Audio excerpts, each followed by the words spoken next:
เถรานุเถระท่านเจ้าคณะพระสังฆาธิการทุก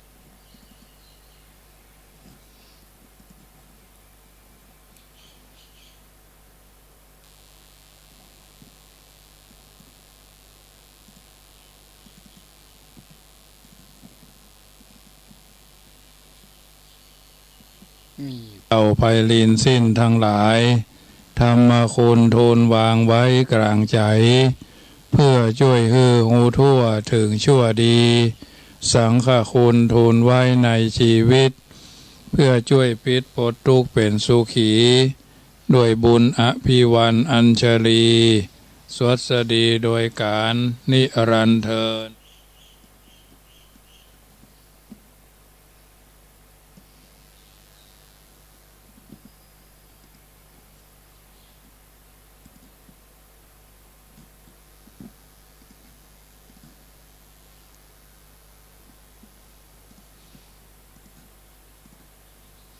เอาไพลินสิ้นทั้งหลาย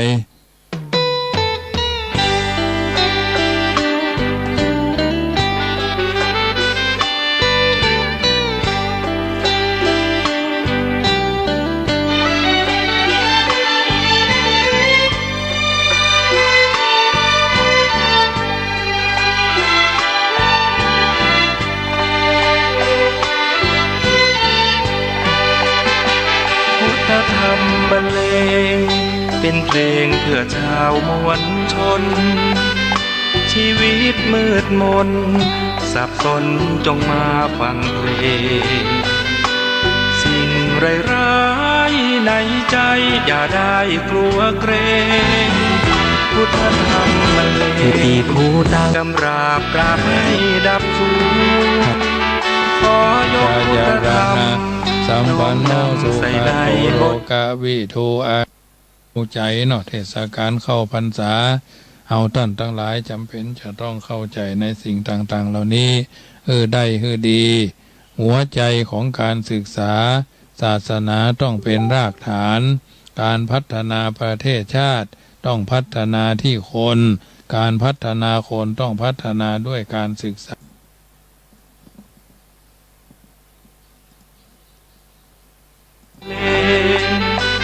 เศร้าเงาวังเวงเอาเพลงสร้างสรรค์คำจุนฟังกันแล้วอย่ารอบอกต่อเป็นบุญขอให้ท่านคุณทั้งหลายบอกไปเถิดนาคำสอนพระองค์84,000 พระธรรมขันธ์ได้ทรงสร้างสรรค์เตือนใจไว้ทุกเวลาอย่าหลงมัวเมาจิตเฝ้าแต่ปรารถนารูปเวทนาสัญญาสังขารวิญญาณเห็นชัดพุทธคุณเหมือนบุญที่มาชวนเชิญสาระพาเพลินชวนเชิญให้ทำเป็นทานฟังเอาไว้สดใสอุ่นใจเบิกบานพุทธธรรมตำนาน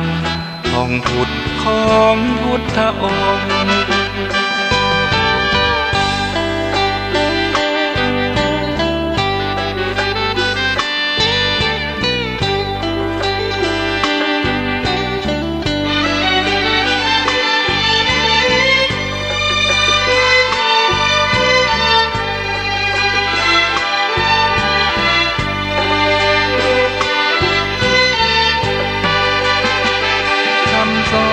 พระองค์84,000 พระธรรมขันธ์ได้ทรงสร้างสรรค์เตือนใจไว้ทุกเวลาอย่าหลงมัวเมาจิตเฝ้าแต่ปรารถนารูปเวทนา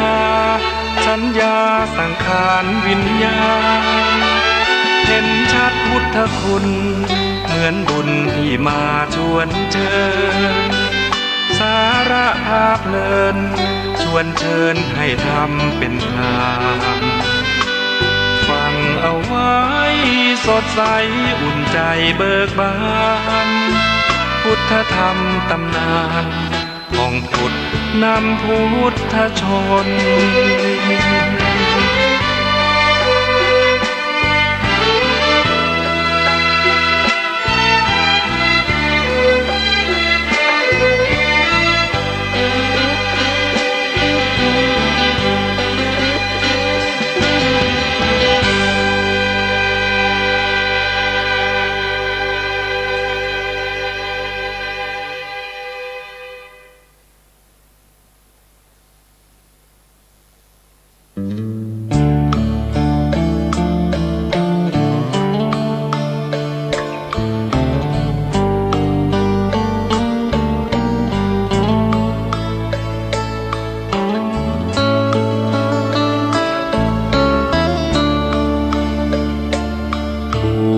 ใจบวชกันไหมพี่น้องไม่ใช้เงินทองเชิญทดลองบวชใจถือเอาศีลเช่นเป็นผ้าครองห่มกายสลัดความร้ายแทนผมบนเกศาหยุดกรรมสตินำก่อบุญปัญญาเจือจุนคอยเกื้อกูลอุราผู้มีพระภาคนำชี้ดังเปิดตาหยุดหมกมุ่นหาลงแต่ทางมืดมนทำทั้งหลายมีใจเป็นหัวหน้ามีใจบัญชานำสู่ทางมรรคผลสำเร็จด้วยใจต่างบวชได้ทุกคนถึงภาระล้นบวชส่งผลอิ่มใจบวชใจบวชกันไหมวันนี้อย่ามัวรอรีลองสักทีรีบไวสมาธิจิตวันละนิดแจ่มใสทุกเพศทุกวัยเชิญบวชพุทธคุณวางไว้กลางเกล้าเพื่อป้องกันเหล่าภัยลินสิ้นทั้งหลายธรรมคุณทูลวางไว้กลางใจเพื่อช่วยฮือหูทั่วถึงชั่วดีสังฆคุณทูลไว้ในชีวิตเพื่อช่วยพิษปลดทุกข์เป็นสุขีด้วยบุญอภิวันอัญชลีสวดสดีโดยการนิรันดร์เทิน10 นิ้วกราบแนบได้ไหวสาปารมีธรรมในครูบาอาจารย์พระมหาเถรานุเถระท่านเจ้าคณะพระสังฆาธิการทุกรูปทุกตนขอความสุขความสวัสดีในธรรมะแห่งองค์สมเด็จพระสัมมาสัมพุทธเจ้าจงมีแก่บรรดาศรัทธาสาธุชนท่านผู้ฟังทุกท่านที่มีโอกาสเปิดเครื่องรับฟังรายการเสียงธรรมก่อนรับตาตั้งสถานีวิทยุเพื่อการศึกษาพระพุทธศาสนาและวัฒนธรรม FM ความถี่ 104.50 เมกะเฮิรตซ์ส่งสัญญาณจากวัดจังกำสู่วัดฝ่ายหินตำบลสุเทพอำเภอเมืองจังหวัดเชียงใหม่เบอร์โทรศัพท์ติดต่อประสานงานที่อัตมาภาพพระมหาประสิทธมาภินันโทผู้ดำเนินรายการบรรยายธรรมะที่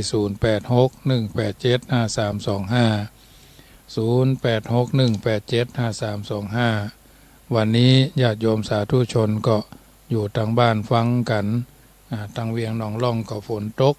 ทางป่าซางก็ตกเหมือนกันแต่ว่าตกบ่หลายหมอกไล่ไก่ขึ้นเฮือนไล่ไก่ขึ้นเล่านะญาติโยมเพราะฉะนั้นช่วงแรกได้เทศนาธรรมญาติโยมได้ฟังเหตุก่อนเนาะเพราะตามลำดับลำดาคืนนี้ก็จะได้แสดงพระธรรมเทศนาแบบพื้นบ้านล้านนาเรื่องหมู่หินผูกที่3มีโยมพี่เชียงใหม่เป็นเจ้าภาพ1 ท่านญาติโยมที่อยู่ทางบ้านคืดจะได้ไข่จะเทิงแปลงใจเติงจะเป็นเจ้าภาพการเทศน์การธรรมก็ได้ ทุกวันวันอังคารเนาะวันอังคารก็ตั้งอกตั้งใจบริจาคปูจากันเทศคราวที่แล้วก็ได้รวบรวมปัจจัยไปถวายในนามของเอาถวายเป็นปูจากันเทศของวัดจังกำอาตมาภาพเทศนาธรรมกันที่1ก็บ่ได้รับปัจจัยก็ถวายคืนให้วัดก็ได้ปัจจัยจำนวน 4,000 กว่าบาทรวมทั้งของคณะญาติโยม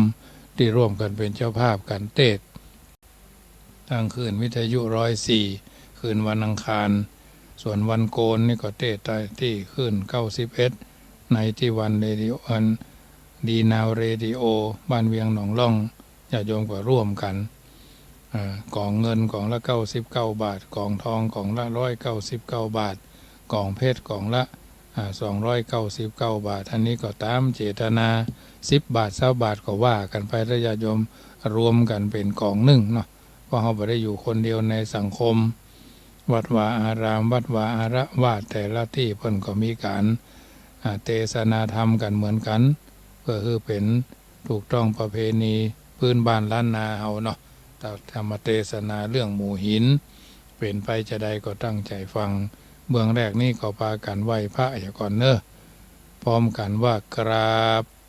กราบกราบไหว้พระพร้อมกันว่าอะระหังสัมมาสัมพุทโธภควาพุทธังภควันตังอภิวาเดมิกราบพุทโธเมนาโถพระพุทธเจ้าเป็นที่พึ่งของพวกเราสวากขาโตภควตาธัมโมธัมมังนามัสสามิกราบธัมโมเมนาโถพระธรรมเป็นที่พึ่งของหมู่เฮาสุปฏิปันโนภควโตสาวกสังโฆสังฆังนามามิกราบพระอริยสังฆเจ้าสมมุติสังฆเจ้าว่าท่านเป็นที่เคารพนับถือของหมู่เฮาว่าสังโฆเมนาโถพระสังฆเจ้าเป็นที่พึ่งของหมู่เฮาคุณูปกะอมาตาปิตโรวันธามิกราบคุณพ่อคุณแม่คุณพ่อเกิดแม่เกิดพ่อบุญธรรมแม่บุญธรรมพ่อเลี้ยงแม่เลี้ยงพ่อนมแม่นมทุกท่านเนาะตลอดจนพ่อเกิดแม่เกิดโดยเป็นที่พึ่งที่เคารพอย่างสูงสุดของหมู่เฮาคุณูปการโรเมนาโถครูบาอาจารย์เป็นที่พึ่งของหมู่เฮาอันนี้พระเจ้า5 พระองค์เนอะจำเป็นจะต้องมีอยู่ในใจเฮาทุกคนจนกว่าชีวิตจะหาไม่คนผู้ใดไผ่ผู้หนึ่งปราศจากความเป็นผู้มีความกตัญญูต่อพระเจ้า5 พระองค์ก็ถือว่าเป็นสักแต่ว่าเป็นมนุษย์นะสักแต่ว่าเป็นมนุษย์ต่อไปก็นมัสการพระพุทธเจ้าว่านะโมตัสสะภะคะวะโตอะระหะโตสัมมาสัมพุทธัสสะนะโมตัสสะภะคะวะโตอะระหะโตสัมมาสัมพุทธัสสะนะโมตัสสะภะคะวะโตอะระหะโตสัมมาสัมพุทธัสสะพุทธังสรณังคัจฉามิธัมมังสรณังคัจฉามิสังฆังสรณังคัจฉามิทุติยัมปิพุทธังสรณังคัจฉามิทุติยัมปิธัมมังสรณังคัจฉามิทุติยัมปิสังฆังสรณังคัจฉามิตติยัมปิพุทธังสรณังคัจฉามิตติยัมปิธัมมังสรณังคัจฉามิตติยัมปิสังฆังสรณังคัจฉามิสมทานศีลเนอปานาติปาตาเวระมะนีสิกขาปะทังสมาธิยามิข้าพระเจ้าขอสมาทานเอาซึ่งสิกขาบทข้อที่1คือละเว้นจากการฆ่าสัตว์และมนุษย์อาทินนาตานาเวระมะนีสิกขาปะทังสมาธิยามิข้าพระเจ้าขอสมาทานเอาซึ่งสิกขาบทข้อที่2คือละเว้นจากการลักทรัพย์ถือเอาสิ่งของที่เจ้าของบ่ได้อนุญาตกาเมสุมิจฉาจาราเวระมะนีสิกขาปะทังสมาธิยามิ ข้าพระเจ้าขอสมาทานเอาซึ่งสิกขาบทข้อที่สามคือละเว้นจากการประพฤติผิดในกามคือความใคร่ได้ใคร่มีใคร่เป็นเจ้าเข้าเจ้าของคู่หัวตัวเมียของท่านผู้อื่นอันมีเจ้าของปกป้องรักษามุสาวาตาเวระมะนีสิกขาปะตังสมาธิยามิข้าพระเจ้าขอสมาทานเอาซึ่งสิกขาบทข้อที่สี่คือละเว้นจากการพูดปดพูดส่อเสียดพูดคำหยาพูดเพ้อเจ้ออันหาสาระประโยชน์มิได้บ่มีบ่ต้องไปแผงใส่บ่ใหญ่บ่ต้องไปแผงเอาน้ำท่วมต้งพักบุ้งหลงเหลงสุราเมระยะมัจจะปะมาทัฏฐานาเวระมะนีสิกขาปะตังสมาธิยามิข้าพระเจ้าขอสมาทานเอาซึ่งสิกขาบทข้อที่ห้าคือละเว้นจากการดื่มเสพจำหน่ายจ่ายแจกเป็นธุระจัดหายามายาบ้ายาอีสุราเมรัยอันเป็นที่ตั้งแห่งความประมาทพังเผลอพังพลาดขาดสติความบ่หู้สึกตัวห่างหื้อได้จะสบายใจโบราณท่านว่าเอาไว้ว่าห่างหมาหื้อปอศอกห่างวอกหื้อปอวาห่างคนปาลาหื้ออยู่ไก่แสนไก่หากสุราเมรัยยามายาบ้ายาอีไก่เท่าใดอยู่สบายใจเท่าอันข้าพระเจ้าขอสมาทานเอาซึ่งสิกขาบททั้งห้าประการนี้ไว้จะรักษาไว้บ่ฮื้อขาดบ่ฮื้อทำลายบ่ฮื้อด่างพ้อยจุคนจุท่านจุใหญ่น้อยใจยิงนั่นจุงจักมีเตี้ยงแต่ดีหลีแด่เตอเอาละญาติโยมอันนี้สมาทานศีลเนอะแบบตำราแบบอัตลักษณ์มหาประสิทธิ์นะญาติโยมก็คงจะได้เผาเท่าฟังทุกวันเนาะก็จะได้สิ่งดีๆทุกวันเมินไหนฟังก็จะเมินไหนได้ฟังพ่องบ่ฟังพ่องก็ได้พ่องบ่ได้หลายเพราะฉะนั้นบ่เมินไหนมาบึ้งก็จะได้มาบึ้งเหมือนกันนะญาติโยมอันนี้เสนอเพื่อพิจารณาเนอะญาติโยม เพราะฉะนั้นช่วงต่อไปนี้ก็จะได้ฟังธรรมเทศนาเรื่องหมู่หินผูกที่สามเนอะหมู่หินผูกที่สามเรียบเรียงโดยอินสมชัยชมพูตั้งใจฟังแบบพื้นบ้านล้านนาณโอกาสบัดนี้นะโมตัสสะภะคะวะโตอะระหะโตสัมมาสัมพุทธัสสะสัทธโวดุราสัพโพเรสะทั้งหลายนิยายนี้จะกล่าวถึงท่านเต้าพรหมทัตราจาก็มีโกฏาหยาบช้ามาใครอาญาคายังสุปิยะและสุจิตาขุนใหญ่อันรักษานางหน่อไทยจันทะเทวีว่าเขาบ่ดีคืดเลี้ยวคืดกอดเกี่ยวเมียกูเขาเป็นสัตว์ทารู้ตัวกากูจักขาฮือตายกวนจักและนาว่าอันก็เรียกมวกเกี่ยวคราคนหานมีพระหมาน100 คนเป็นขนาดเท้าก็ผงว่าถ้าอาจลาจะอาจยาวาดุลาคตหาเหนื่อยมวลหมู่สู่จุงไปเป็นคู่กับสุทธะและสุนันตะคุณใหญ่ไปยัง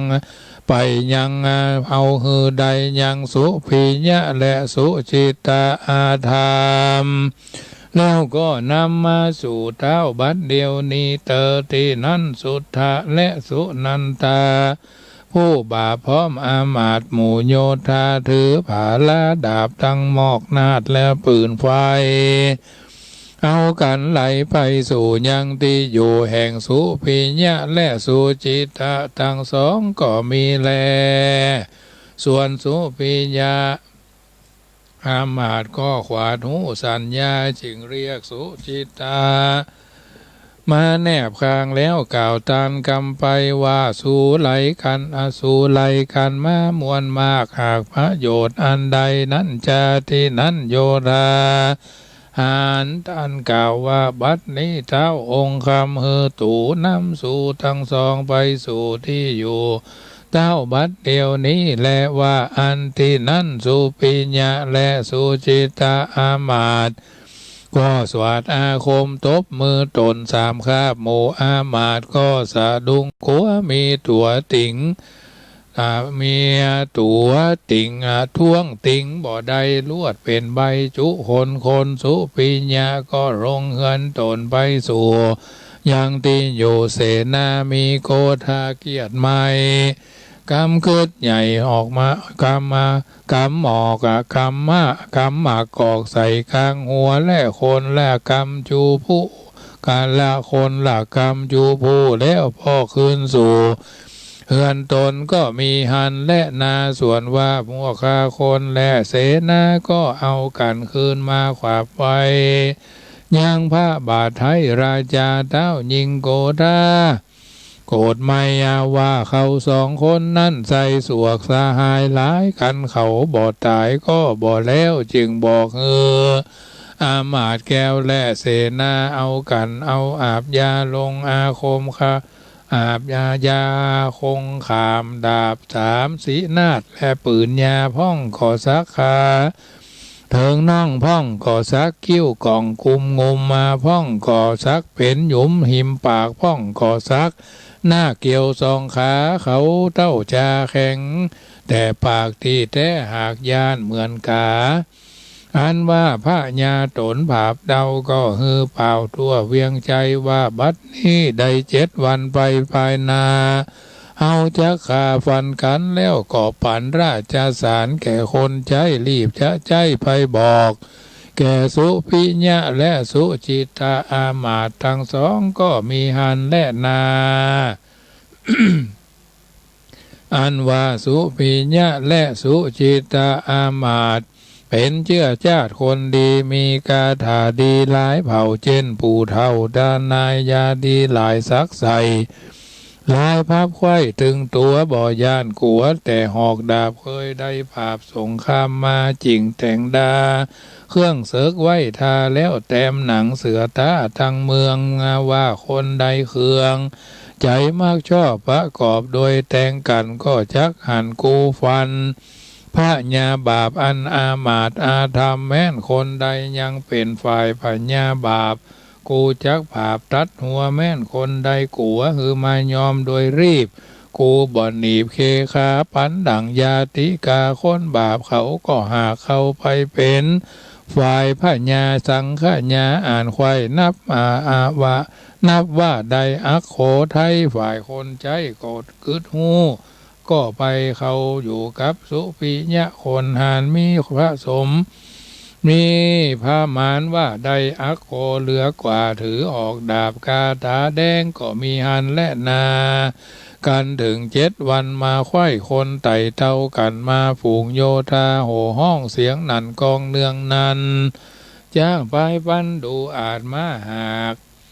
มาห่างเครื่องข้าเตรียมอ่านละเสนาหารขึ้นขี่ป้องก็เป่าปีตีกองโยธานองละอืด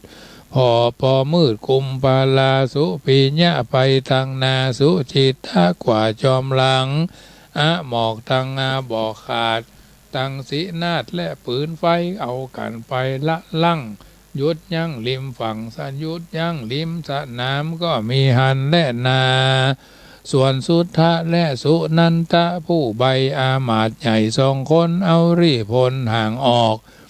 จีหมอกก็หลอกตุ่มจีหมอกหลอกตุ่มตีของคุ้มข่มขู่ตั้งทับอยู่ไผมันปันดังสุทธะอามาตย์ก็ขี่จ้างตัวอาจยิงมาสุปิญญาก็ยิงกว่าบอกหูว่ากูมึง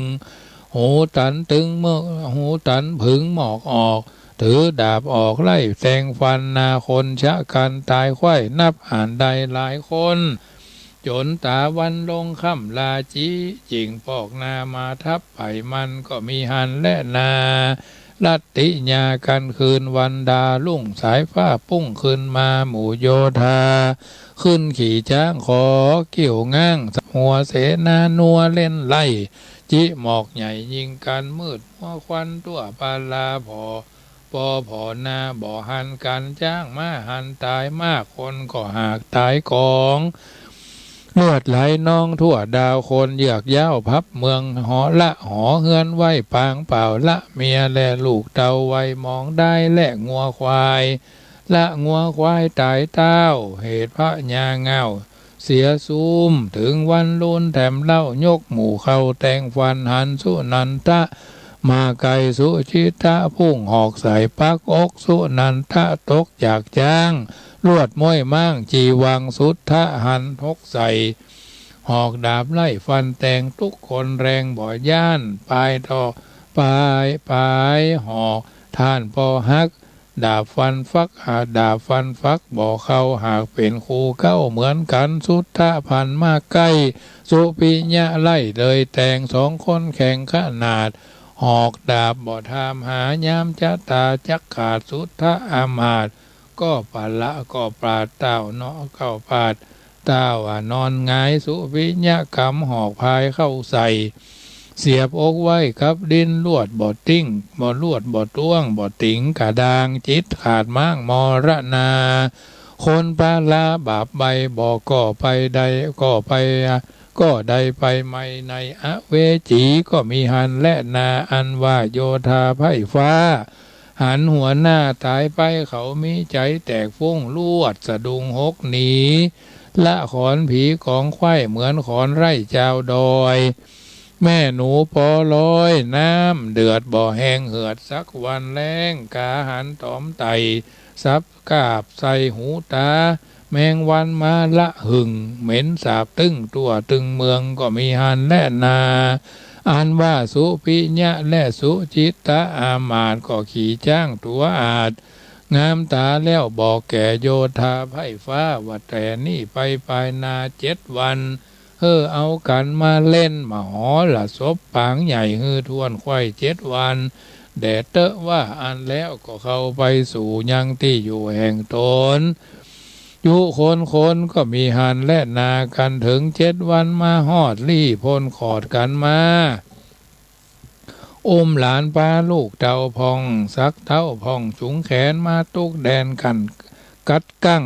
เอากันแต่เอากันเต็มตั้งเป็นมหาปางยกใหญ่ยามตามมักไหวเล่นนาพ่องเล่นหมากสะขาลูกใหญ่หมากลูกใส่เขาแป้งโมหมากลูกใส่เขาแป้งพ่องเล่นแสงตาแปดใส่เสือไก่แวดกินกันมหรสพนันอึดเอ้าทองตังตัวเต้าพระตังตัวดังตัวเต้าพาลาพ่องก็มาครับลำน้ำฟ้อนเต้นพ่องก็เล่นกะโลกหกกะลงเป่าทะบ่าวสาวตะลงเครื่องยองมาหมายตาต้องเล็งการค้นมาลังตันกินแต่เราคนหมู่คนเท่าก็นั่งฟังซอบ่าวสาวพอจ้างจ้อยละอ่อนน้อยน้อมเล่นเลยกันกองนั้นบอกขาดถ้าลาบว่าได้7 วันก็มีหันและนาการ7 วันเมียนแล้วอามาตย์แก้วสุปิยะขุนใหญ่ก็กล่าวแก่ภัยและโยธาว่าดูลาเพื่อนทั้งหลายเฮ้ยมวลหมู่เฮาอยู่นี่ยินยากหัวใจเฮาบอกใครหันนาแห่งภายเจ้าฟ้าตนบาปบุรีเฮาจักหนีไปอยู่ต่างดาวริมแคว้นเต้าเมืองจำปาริมกงกาน้ำใหญ่พักไม้หากนำนาไล่นาเมียมากกวางเฮาจักใดไปอยู่สร้างบัดนี้แลว่าอันแล้วสุปิยาแคล้วคนหานก็ยกนิทานมากล่าวแก่เท้าแก่เท่าเท่ายิงใจว่าดูราเพื่อนทั้งหลายเฮ้ยกาละเมื่อก่อนเช่นปู่หมอนสอนมาว่าเว้นเว้นล้อเว้น5 ศอกเว้นมาออก10 แขนเว้นจ้างแดน20 ศอกเว้นคนใบออกเสียเมืองบ่มีจอนเครื่องใจบ่มีจอนเครื่องใจเมื่อกินแกง บ่มีเมียแป้งเครื่องใจเมื่อหนาวไข้อยู่กับคนใบเครื่องใจจุวันยามและนาเฮาจักออกจากปาลาไปสู่แดนเมืองจำปาดักเงียบเหมือนดังเขียดอยู่ในโหนั่นแหละเมื่อนเอ๋ยอันว่าคนต่างลายเขาก็ขายครัวเฮือนและเป็ดไก่เมียดครัวไว้ดูดีพ่องหญิงมีลูกน้อยเอาเจียนจ้อยทางหลัง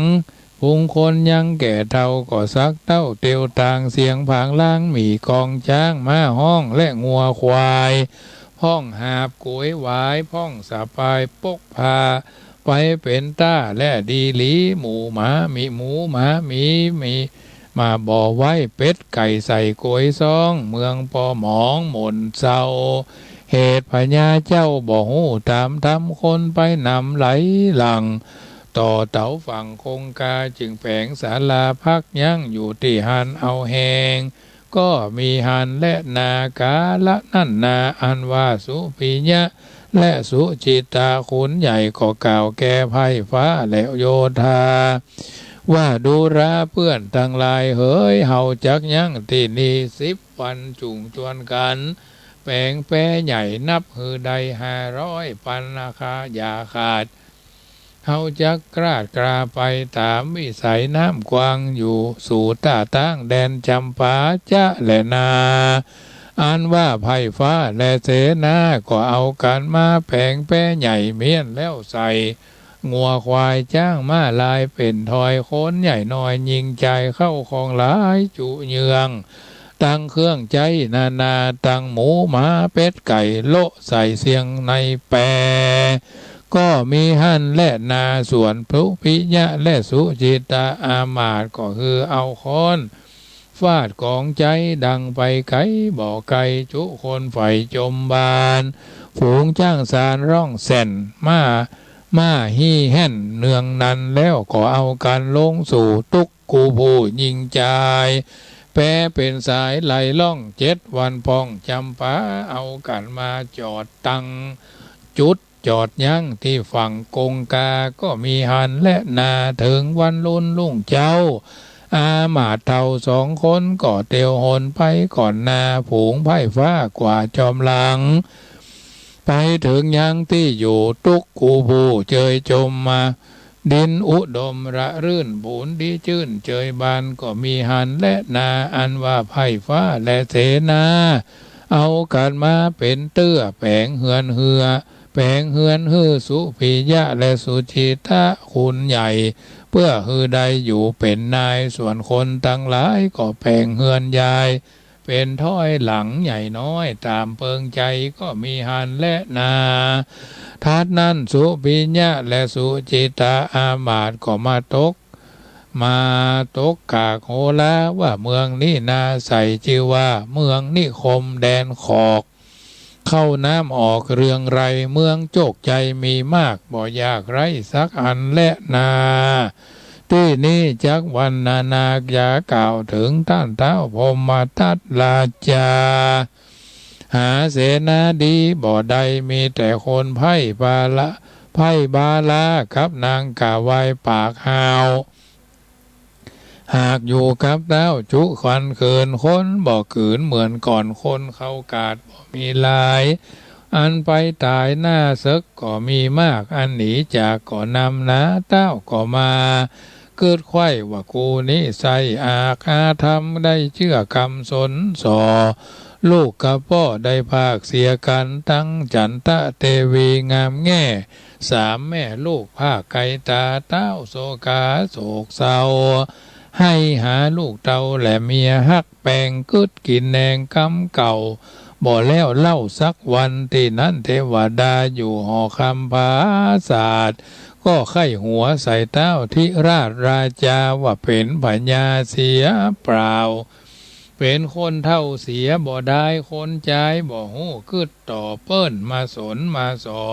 ก็ฟังกรรมเทวดาอยู่หอคำภาศาสตร์ก็ติเตียนเต้าที่ราชตึงวันก็มีหันและนาอันว่าพญาพรหมทัตเป็นเจ้าก็โศกเศร้าเลือหลาย ว่าเสียดายจันทะเทวีงามยิ่งย้อยเสียดายลูกน้อยหน่อยหน่อสองใจว่าจักตายหรือยังอยู่ก็บ่ฮู้ใดตังใดมาเสียใจบ่แล้วเสียดายอามาตย์แก้ว2 คนปาลิพลหนีจากเขาหากฮู้กองเมืองพระบุญเรืองเงาไทยก็โศกไม่จุคืนวันก็มีหันและนาล่ำดับนั้นไปภายนา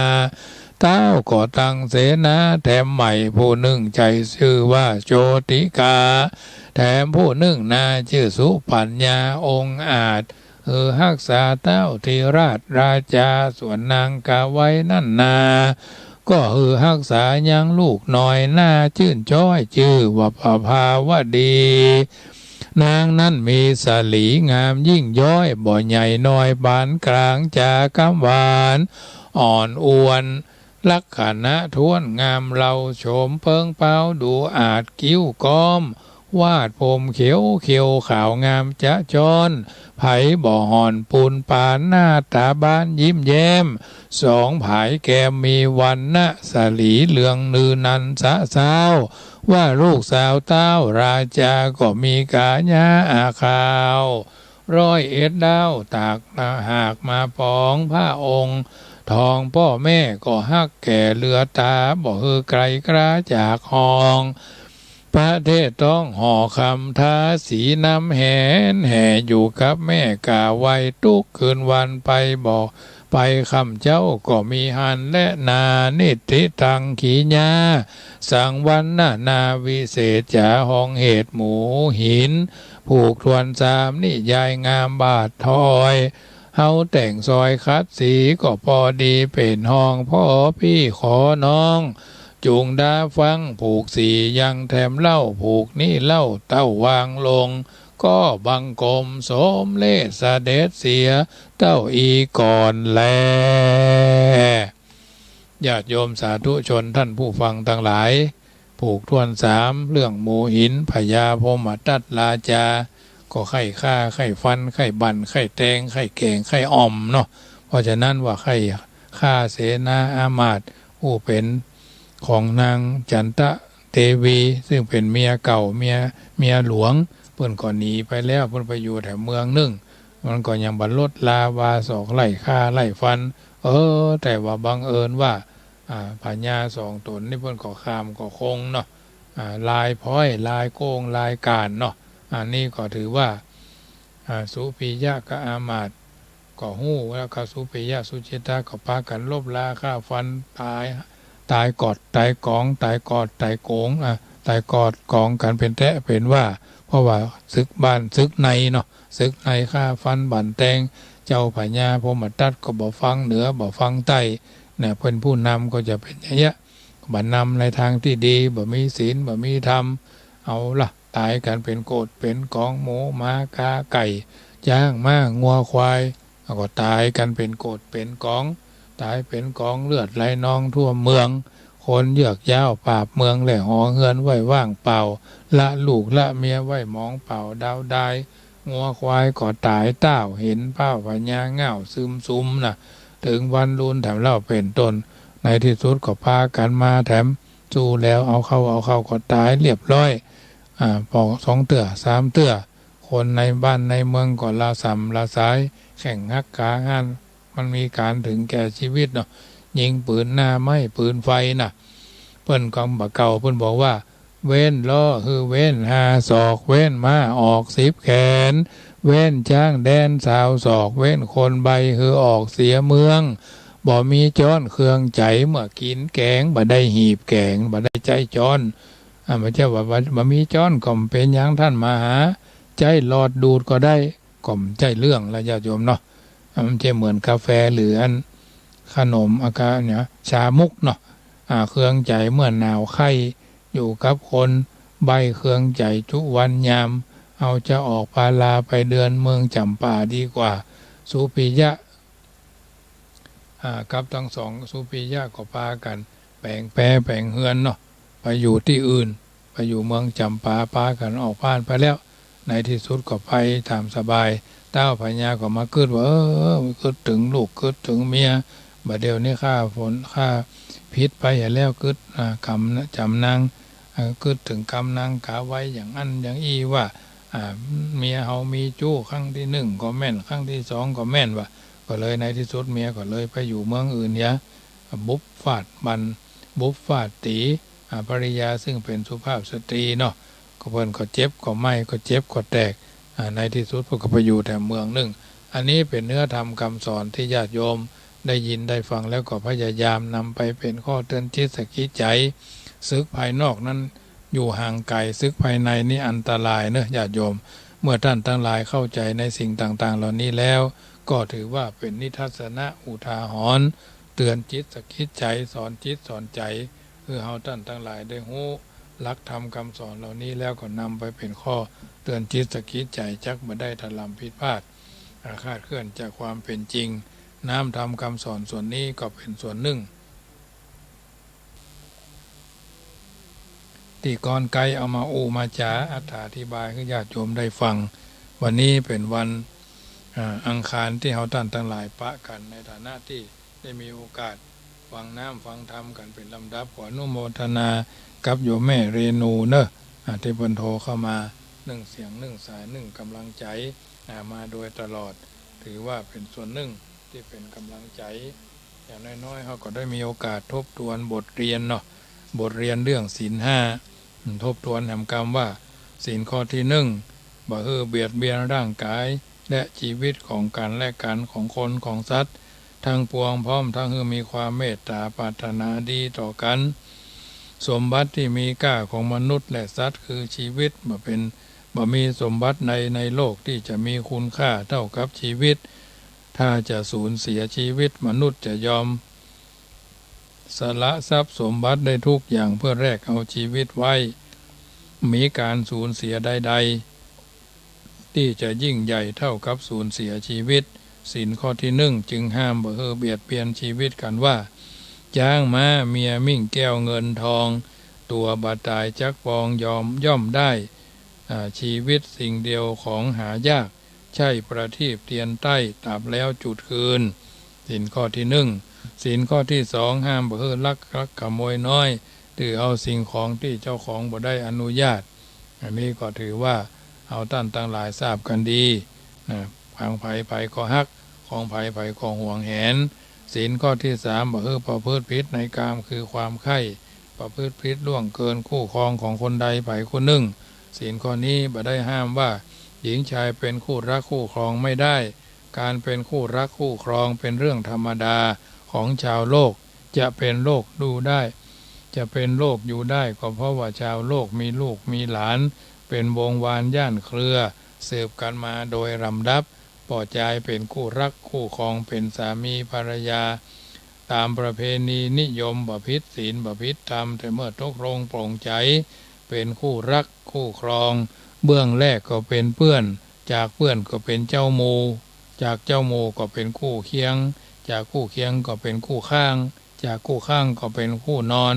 อยู่กันไปอยู่กันมาเป็นบุคคลที่ใช่เลยเนาะภาษาสมัยใหม่นะญาติโยมอันนี้เป็นเรื่องของเจ้าบ้านศีลข้อที่3พูดว่าหญิงศีลข้อ3หญิงชายจะไร้เพศถ้าปฏิเสธศีลธรรมโรคร้ายแรงที่เป็นพิษอันตรายต่อร่างกายและชีวิตของคนในสังคมคือโรคเอดส์เพราะฉะนั้นเป็นเรื่องที่จังพึงระวังนะเดี๋ยวนี้มันการโรคโคโรนาโควิด19เนี่ยนะแห้งเดี๋ยวโรคเอดส์กันนะญาติโยมแห้งบ่แห้งก็พอละบ้านเมืองซบเซาอย่างพักเหี่ยวเนี่ยอย่างพักเหี่ยวบ่ได้น้ำอย่างดอกนายเจกันบ่ได้น้ำญาติโยมเหี่ยวอย่างคนไข้รับจุดกึดเอาเองเนาะศีลข้อที่4ห้ามบ่อู้เท็จคำที่บ่แต้บ่มีบ่แปลงใส่บ่ใหญ่บ่แปลงเอาน้ำท่วมต้งพักบุ้งหลงเหลงอันนี้ก็เป็นศีลข้อที่4ศีลข้อที่5ญาติโยมห้ามบ่ดื่มสุราเมรัยบ่ใช่ว่ากินเป็นระยะกินน้อยก็เป็นยากินมากก็เป็นมหาโลภากินนักแต่นักว่าก็เป็นผีบ้าญาติโยมเป็นผีบ้าเมาเหล้าเนาะห้ามบ่ดื่มสุราเมรัยยามายาบ้ายาอียาไอทั้งหลายเพิ่นถึงบอกว่า ดื่มสุราพาใจให้ประมาทพูดก็พลาดทำก็ผิดคิดเหลวไหลเรื่องที่ทำคำที่กล่าวร้าวรานใจก่อเวรภัยมิตรญาติขาดไมตรีดื่มบ่อยๆพลอยได้โศกโรคตับแข็งจะถูกแช่งเสื่อมทั้งยศหมดราศีศูนย์ทั้งทรัพย์อับชื่อเสียงแก่ดีกรีตายเป็นผีหนีไม่พ้นคนนิทาคนบะเก่าโบราณเขียนคำพิศนาเอาไว้ถึงโทษอบายมุขว่าโจรปล้นก็ยังเหลือแผ่นดินไว้ไฟไหม้ก็ยังเหลือแผ่นดินอบายมุขมันกินไม่มีแผ่นดินที่จะอยู่นะโจรปล้นก็ยังเหลือเรือนไว้ไฟไหม้ก็ยังเหลือแผ่นดินถ้าอบายมุขมันกินไม่มีแผ่นดินที่จะอยู่นะอบายมุขเป็นทางเสื่อมสี่ประการความเป็นนักเลงโตแม่ยิงสองความเป็นนักเลงโตพ่อใจสามความเป็นนักเลงการพนันสี่คบคนชั่วเป็นมิตรถ้าตกอยู่ในสิ่งเหล่านี้ระวังแล้วก็ระวังเด้อญาติโยมสาธุชนท่านผู้ฟังทุกท่านอันนี้เป็นสัจธรรมที่นำมากล่าวเมื่อญาติโยมสาธุชนได้เข้าใจแล้วก็จะได้นำไปเป็นข้อเตือนจิตสักคิดใจในการดำเนินชีวิตของเฮาท่านทั้งหลายเป็นลำดับไปน้ำธรรมคำสอนส่วนนี้ก็เป็นส่วนหนึ่งที่นำมาเสนอให้ญาติโยมสาธุชนได้ยินได้ฟังหลายคนมีอาวุธพร้อมในการที่จะก้าวไปสู่ความเป็นผู้เป็นสีสง่านะไฟไหม้ยังเหลือแผ่นดินไฟไหม้บ้านก็จะได้เฉพาะไหม้เฉพาะบ้านสิ่งที่เป็นเชื้อเท่านั้นไฟไหม้สามารถเผาแผ่นดินให้หมดทุกเสี่ยงไปได้แต่ใบมุกมันกินบ่มีแผ่นดินจะอยู่คนที่ถูกกับใบจะมุกเผาผ่านทรัพย์สมบัติตายวอดตายวายสิบหายวายโป่งสิบหายวายวอด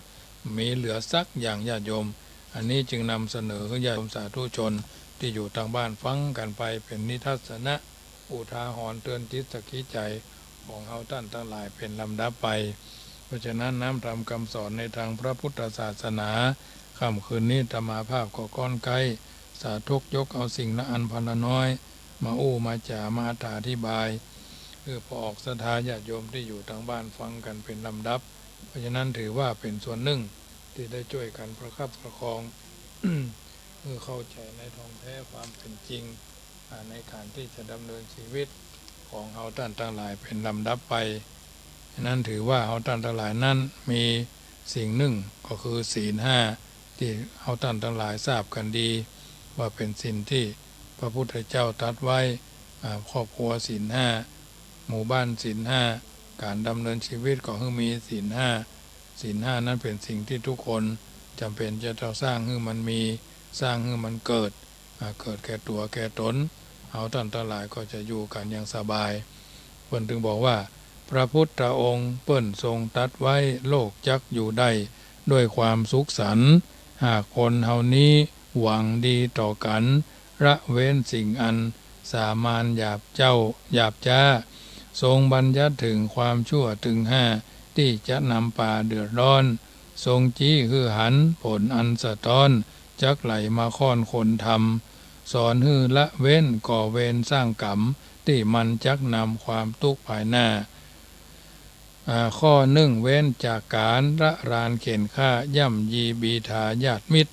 เพราะสัตว์ทั้งหลายย่อมฮักชีวิตบ่พิษแบกผู้ยิงใจศีลข้อที่สองเปิ้นห้ามลักทรัพย์จับของอื่นผู้มาครองสิ่งไหนก็แล้วแม้นมีเจ้าของบ่ควรหมายปองลักย่องซ่อนผ้าศีลข้อสามหนอเปิ้นก็ได้ห้าม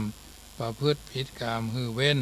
ผิดผัวผิดเมียเสื่อมเสียข้อเน้นอย่าไปหลงเล่นมัวเมาแม่ยิงคบจู้ลบหลู่เกียรติผัวปาฮือครอบครัวแตกร้าวเศร้าซ้อยเหมือนกันครับผัวถ้ามีเมียน้อยลูกเมียก็พลอยเดือดร้อนส่วนมือที่สามเหมือนกำตอบย้อนตุกนักหน่องคอนบ่เบารวมใจเป็นจู้ไพลู่ของเขาบ่ตกตาเฮาบ่หู้บ่จักบ่หู้แจ้งของไผย่อมหวงไผควงเหมือนแกล้งพิษศีลไอ้แดงหยาบจ้าเสียทองเต้าหัวเสียผัวบ่ตา เมียหลวงเลยฆ่าเมียรองผัวมากะปะจู้อยู่2 ต่อ 2กับเมียวันทองห้องบ่เป็นให้เกียรติลูกพ่อจายเพื่อนว่าฆ่าได้ยามกันบ่ได้จักฮู้เลยฆ่าตายเหียตึงเมียตึงจู้เป็นข่าวเล่าอู้ตึงวันเพราะบ่ระงับยับยั้งใจกันปล่อยกิเลสมันครอบงำหนอเจ้า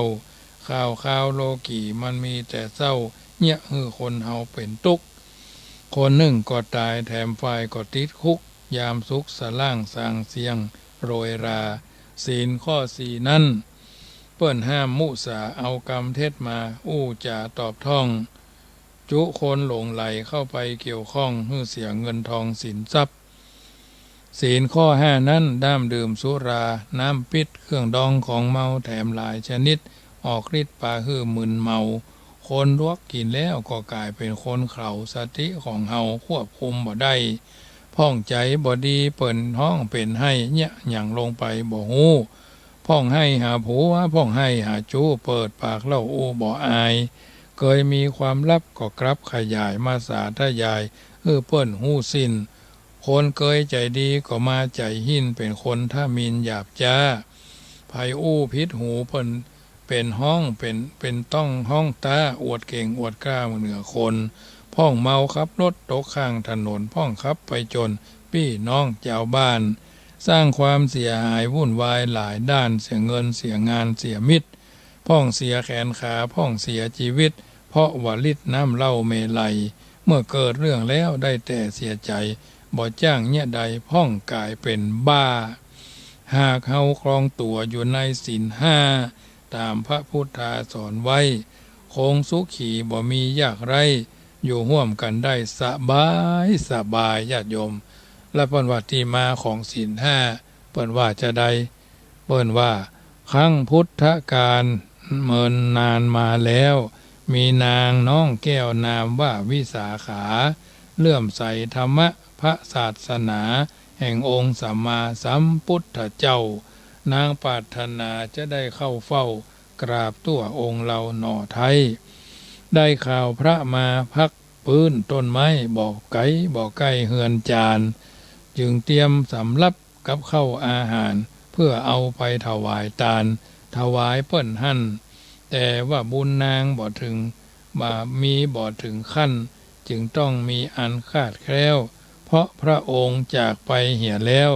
น้ำตาน้องแก้วยวายปังหวังจะได้พบกับมาผิดหวังนางให้เสียงดังกลางป่าเศร้าหันเสียดายนักแกอาหารน้ำเข้าจะเป็นต้องเอาละไว้นางจึงถอกลงที่โพงต้นไม้โพงใหญ่ใส่ได้หลายจานแล้วนางก็ปิกเคหสถานอยู่อยู่บ่เมินนานก็เกิดเรื่องเจ้าเพราะโพงนั้นหนาเป็นต้นสาเหล้าลิดน้ำป่าเมาคึกคักพอฝนตกมาน้ำป่าไหลนักทะลักท่วมเข้าหลายคราวเข้าดองกับน้ำเป็นเหล้าน้ำขาวเกิดเป็นเรื่องราวตามเขาเล่าอ้างสัตว์ป่าตั้งหลายในดงป่ากว้างเหนื่อยจากเดินทางแวะยั้งหันใส่น้ำขาวกินเม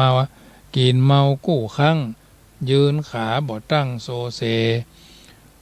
พ่อโลกหมุนคว้างก้าวย่างขาเป๋พ่องก่อฮาเฮม่วนงันกันเล่นสิงโตห้องเพลงวอกลิงก็เต้นจนป่าดงเย็นคึกครื้นห้องก็คบกันสนั่นปั่นปืนเต้าหนีตายขึ้นต้นยางเสืออู้จีบแปะมาป่าก่อขางเกิดซึกชิงนางอยู่กลางเบาะป่าหั่นกวางอวดเขางามแถมยาวบ่สั้นตาความพะนันเอาทรัพย์หมูเม่นก็เมาห้องแตกของลับไล่งับอีเก้งเพราะอืดกระต่ายก่อห้องถูกหมีข่มขืนงัวถูกงูลืนมายืนหน้าเศร้าเรื่องหูถึงหูพระพุทธเจ้าก่อหันฤทธิ์น้ำเมามีนัก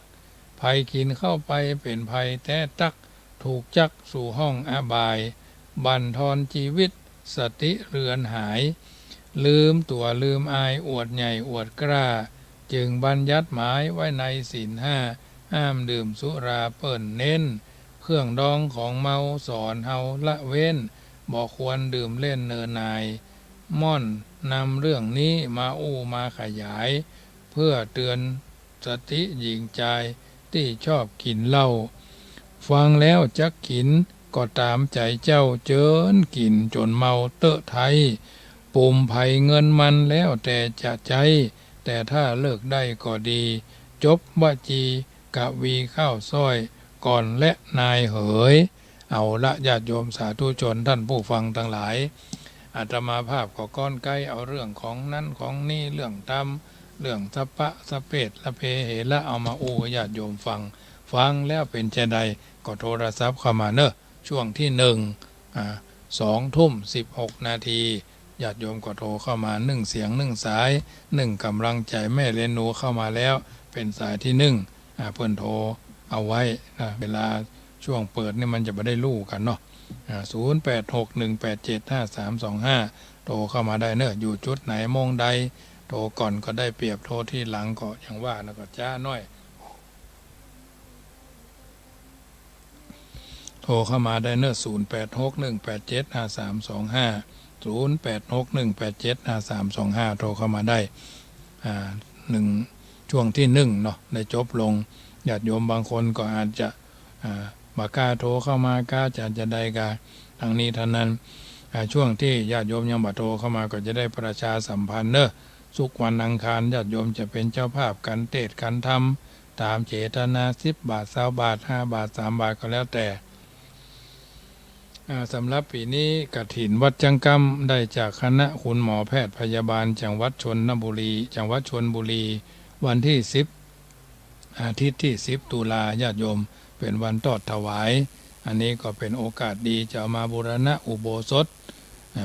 เป็นสถานที่สร้างคนให้เป็นพระสร้างพระให้เป็นองค์เนาะหลาย10 ปีแล้วพอได้บูรณะอุโบสถหลังนี้บ่มีแอวเนาะบ่มีบัวคว่ำบัวหงายบ่มีซุ้มประตูนะก็เลยจะทำให้มันมีกระดิ่งใบเสมาซุ้มใบเสมาก็นี่ก็จะได้ประชาสัมพันธ์บอกเจริญพรญาติโยมสาธุชนที่อยู่ทางบ้านเพิ่นก็มีกรรมการส่งวันนี้ส่งชื่อมาประมาณ100 กว่าคนที่เพิ่นส่งชื่อส่งเสียงส่งนามมานี่ก็ถือว่าถ้าบ่มีไผก็บ่เป็นหยังเนาะถ้าบังเอิญว่าเอาก็บ่กล้าไปถามเพิ่น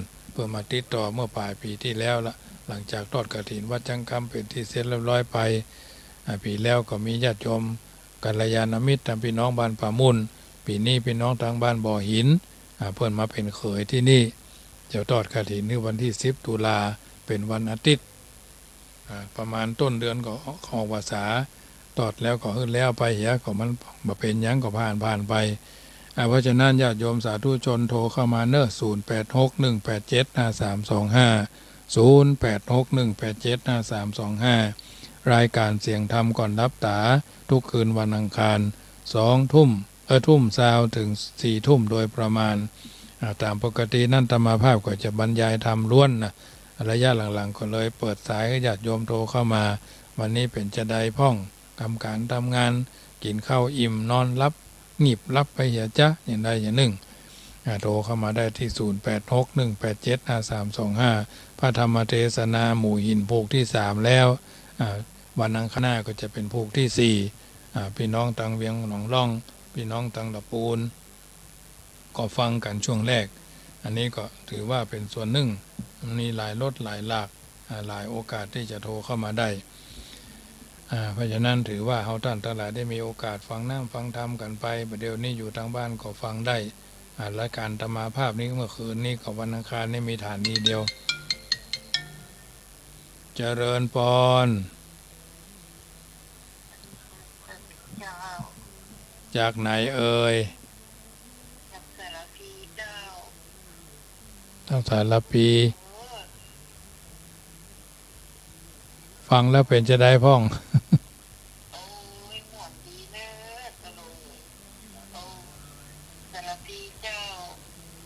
สถาวัดไหนเนี่ย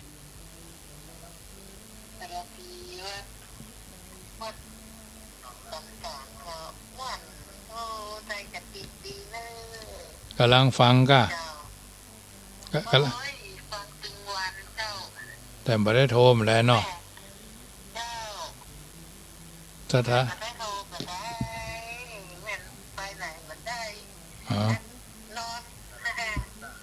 นอนตึงวันเจ้า ฟังถึงวันอันสุขภาพบ่ค่อยอำนวยเนาะ เจ้าสุขภาพเขาบอกให้ดีเปลี่ยนโรคใจ อ๋อ แม่เจ้านอนเอียดกับฟัง ฟังเก้า6ห้องฟัง104ห้องเนาะ เจ้า มาวันนี้96นี่วันค่ำ104ก็มีวันค่ำเหมือนกัน ฟังเลือดไปอันฝั่งนี้ฝั่งอันนะครับ เจ้าเป็นกำลัง ที่ไหนก็ฟังเที่ยนะ เจ้าเป็นกำลังใจให้แม่เหมือนกันเด้อบ้านบกคกเนาะบ้านสันกลางเนาะจะเดินปอนเนาะแม่บ้านสันกลางสันกลางสารปีเนาะแต่ว่าพี่น้องตังบวกคกเหนือบวกคกใต้สารปีก็มาถวายเตียน10 ปลายเนาะเพิ่นมาหลายวัดหลายว่าหลายที่หลายต่างวันนี้ก็มีมาหลายหมู่เหมือนกันเนาะ6-7 หมู่เหมือนกันวันนี้นะนึกว่าถ้าจะมีไผละใกล้เนาะก็เลยเนี่ยการไปทำก๊อบแก๊บเพียวหั่นเพียวนี่เนาะตามภาษาของเจ้าอาวาสต้องดูทั้งห้องน้ำยันห้องนอนทำหั่นทำนี่ก็ไปกี่ข้าวงายอาจารย์เงากี่ข้าวงายแล้วก็อยู่ตามวัดกินฉันข้าวตอนแล้วก็พักบ่าย3-4 โมงก็ไปตัดข้าวโพดแถมนะโดยภาระและธุระที่เรามีอยู่ก็ทำไปตามนั้นอันนี้ก็ถือว่าเป็นส่วนหนึ่งที่ได้ช่วยกันประคับประคองโทรกันเข้ามาพี่น้องตังส่วนใดส่วนหนึ่งพี่น้องตังสันทรายพี่น้องตังสันทรายน้อยสันทรายหลวงโทรเข้ามาเนอะถือว่าเขาท่านทั้งหลายได้มีโอกาสทำสิ่งเหล่านี้เป็นมังคละในการดำเนินชีวิตของเขาท่านทั้งหลายเป็นลำดับไปเนอะมีโอกาสก็โทรเข้ามา0861852325รายการธรรมะนี้เป็นส่วนหนึ่งที่จะได้เป็นหลักยึดหลักประพฤติบางคนเพิ่นบ่ได้โทรเข้ามาก็บ่เป็นหยังเนาะถือว่าเขามีโอกาสได้ฟังน้ำฟังธรรมหลังจากที่เปิดสายชุดที่ครั้งที่1ญาติโยมโทรเข้ามาตามสมควรแล้วก็เดี๋ยวก็จะพักสัก 3-4 นาทีวันนี้ก็จะได้อู้เทคนิคเรื่องการทำบุญภาคพรรษาญาติโยมนำไปคิดบางท่านทำถูกแล้วก็บ่เป็นหยังบางท่านอาจจะทำบ่ถูกเรื่องไปวัดไปวาอาตมาภาพก็เก็บเล็กผสมน้อยเอามาเอามาจ๋าเอามาอธิบายให้ญาติโยมฟังทั้งนี้ทั้งนั้นเพื่อเป็นการชี้ช่องบ่องทางแนะทำนำคิดสาธิตนำไปประพฤติปฏิบัติฟังแล้วอย่าฟังได้ฟังแล้วคิดโดยฟังให้ได้เรื่องฟังให้รู้เรื่องและก็ฟังแล้วปฏิบัติไปตามเรื่องครูบาอาจารย์พระมหาเถรานุเถระแต่ละรูปแต่ละตนก็ฟังกันไปเจริญพรแม่น้อย นมัสการเจ้า ฟังอยู่เนาะ ได้บ่ได้นั่งพอนั่งเสียงแอบเลยอ่ะ ก็เป็นธรรมดาได้มันก็ใช้เสียงได้หมด5 โมง 6 โมง เจ้า ก็ยังดีขึ้นแล้วอ่ะ เสียงแอบเลยขอความเป็นห่วงนะท่าน ก็ฉันน้ำอยู่ฉันอย่างอยู่วันนี้นี่ยาว2 ชั่วโมงเกิงที่ ก็ขอหายโวยๆเลย มันก็ไปเป็นระยะเลย เจ้า มันมีรายการมันมีถึงวันเจ้าก็มีแรงก็มีเนาะแต่วันอังคารนี่ยาวหน่อย รักษาสุขภาพนะท่าน เหมือนกันเนอะ นมัสการเจ้า เจริญพรแม่น้อยบ่อสร้างนี่เพิ่นก็0861875325 0861875325เพราะฉะนั้นญาติโยมสาธุชนก็โทรเข้ามาเนอะเหลือเวลาแถม20:25เนาะจะพักฉันน้ำแล้วก็ยืดเส้นยืดสายสัก5 นาทีก็เดี๋ยวจะไปฟังไหลหนีไปไหนเถอะเนอะก็เดี๋ยวจะเทคนิคเรื่องการทำบุญซึ่งเป็นเรื่องที่ครูบาอาจารย์เปิ้นฤทธนาวัจนะประพันธ์เอาไว้ซึ่งแต่ละรูปเปิ้นก็ถึงแก่มรณภาพไปแล้วก็เอาคำจากำกล่าวคำที่เปิ้นว่ามันมาถึงมันห้องว่าอาการิโกไม่จำกัดการเนาะ เจริญพร เป็นน้าสาวกิน จากไหนเอ่ย แม่เนี่ยครับ แม่ต้อยกะ คนจัดตอนนั้นอันเวียนอันนั้นเจ้าอยู่ที่ปานามานะไม่ครับ แม่ต้อยคนงามเราฟัง104ได้อยู่กะเจริญพรเสียงขาดหาย3006แม่ต้อยบ้านตีนดอยเนาะอันนี้ก็นักสู้แท้ๆสับปะ